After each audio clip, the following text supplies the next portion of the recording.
അപ്പൊ ഒരാൾ മസ്ജിദ് ഉണ്ടാക്കിയാൽ സ്വർഗത്തിലൊരു വീട് അവർക്കുണ്ടാക്കും.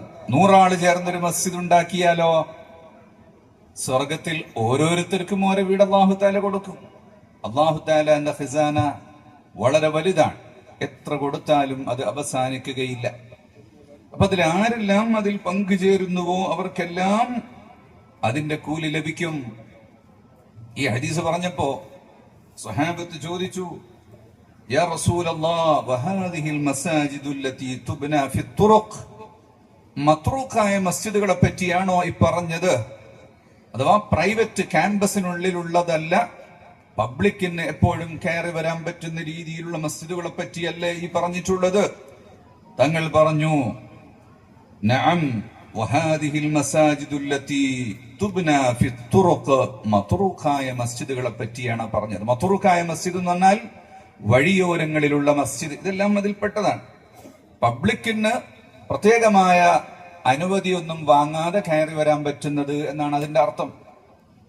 മത്റൂഖായ പള്ളിയിൽ ഒരേ സമയത്ത് ഒന്നിൽ കൂടുതൽ ജമാഅത്ത് നടക്കാൻ പറ്റും.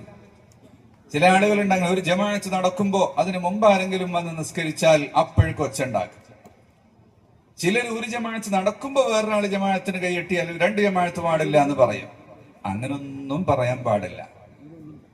ചിലപ്പോ അവിടെ നടക്കുന്ന താമായ ജമാഅത്തായിരിക്കും, ഈ നിസ്കരിക്കുന്നവർ മുസാഫിറായിരിക്കും, അവർക്ക് ഖസ്റായി നിസ്കരിക്കണമെന്നുണ്ടാകും. അല്ലെങ്കിൽ ജമാഅത്ത് തുടങ്ങുന്നതിന് മുമ്പ് അയാൾക്ക് ട്രെയിനോ ബസ്സിനോ പോകാനുണ്ടാകും. അതിനൊന്നും തടസ്സമില്ല, ഒരേ സമയത്ത് എത്രയും ജമാഅത്ത് നടക്കാം. ഔദ്യോഗിക ജമാഅത്ത് നടക്കുന്നതിന് മുമ്പും ജമാഅത്ത് നടത്താം. അവർക്കും ഫാനിടാം. ചില ആളുകള് മെയിൻ ജമാഅത്തിന് മാത്രമേ ഫാനിടാവൂ എന്നിട്ട് ഓഫാക്കുന്ന ആൾക്കാരുണ്ട്.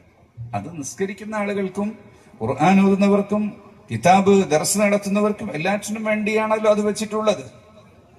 അങ്ങനെ ചില അന്ധവിശ്വാസങ്ങളുണ്ട്. ഇപ്പൊ ഒരു സ്ഥലത്ത് ഇങ്ങനെ ഞാൻ ഇന്ന് വരുമ്പോ കുറ്റിപ്പുറത്തിനടുത്തൊരു സ്ഥലത്ത് എഴുതി വെച്ചത് കണ്ടു, ബെഗിങ് നോട്ട് അലൗഡ്, ഭിക്ഷാടനം പാടില്ല. ആര് പറഞ്ഞു ഭിക്ഷാടനം പാടില്ല? ഭിക്ഷാടനം നിരുത്സാഹപ്പെടുത്തേണ്ടതാണ്. അത് നബി സല്ലല്ലാഹു അലൈഹി വസല്ലമ തങ്ങൾ നിരുത്സാഹപ്പെടുത്തിയിട്ടുണ്ട്. ആവശ്യമില്ലാതെ ഭിക്ഷാടനം നടത്തുന്ന മനുഷ്യൻ പരലോകത്ത് ചെല്ലുമ്പോൾ അവന്റെ മുഖത്ത് മാംസമുണ്ടാവുകയില്ല, അസ്ഥികൂടം മാത്രമായിരിക്കും. ഭിക്ഷാടനത്തെ ഇസ്ലാം നിരുത്സാഹപ്പെടുത്തിയിട്ടുണ്ട്. പക്ഷേ ചോദിക്കുന്നവന്റെ അവകാശം അവിടെയുണ്ട്. അപ്പൊ ഈ നാട്ടിൽ ആരും ഭിക്ഷാടനം പാടില്ല എന്നുള്ള നോട്ടീസ് ഒട്ടിക്കാൻ പാടില്ല, മസ്ജിദിൽ കിടക്കാൻ പാടില്ല എന്ന് എഴുതി വെക്കാൻ പാടില്ല. അതേസമയത്ത് മസ്ജിദിൽ കിടക്കുമ്പോൾ വായിൽ നിന്ന് എന്തെങ്കിലും ഒലിച്ചിട്ട് കാർപ്പറ്റ് വൃത്തികേടാകരുത്, വീർത്തൊലിച്ച് കാർപ്പറ്റ് വൃത്തികേടാകരുത്. അപ്പൊ കിടക്കേണ്ടവർക്ക് ഇവിടെ നിന്ന് വിരിപ്പെടുത്ത് വിരിച്ചിട്ട് കിടക്കാം, അല്ലെങ്കിൽ വിരിപ്പ് വിരിച്ചിട്ട് ഉറങ്ങണം എന്നൊക്കെ പറയാം. അല്ലാതെ മസ്ജിദിൽ കിടക്കാൻ പാടില്ല എന്ന് പറയരുത്. മസ്ജിദ് എല്ലാ സമയത്തും ആളുകൾക്ക് ഇബാദത്തിന് വേണ്ടി സൗകര്യം ചെയ്യേണ്ടതാണ്. ജമാഅത്ത് കഴിഞ്ഞാൽ മെയിൻ മസ്ജിദ് പൂട്ടിയിട്ടാലും മസ്ജിദിൽ നിസ്കരിക്കാൻ സൗകര്യം ഉണ്ടാവണം. ഈവൻ പാതിരാത്രിയിൽ പോലും സൗകര്യം ഉണ്ടാകേണ്ടതാണ്.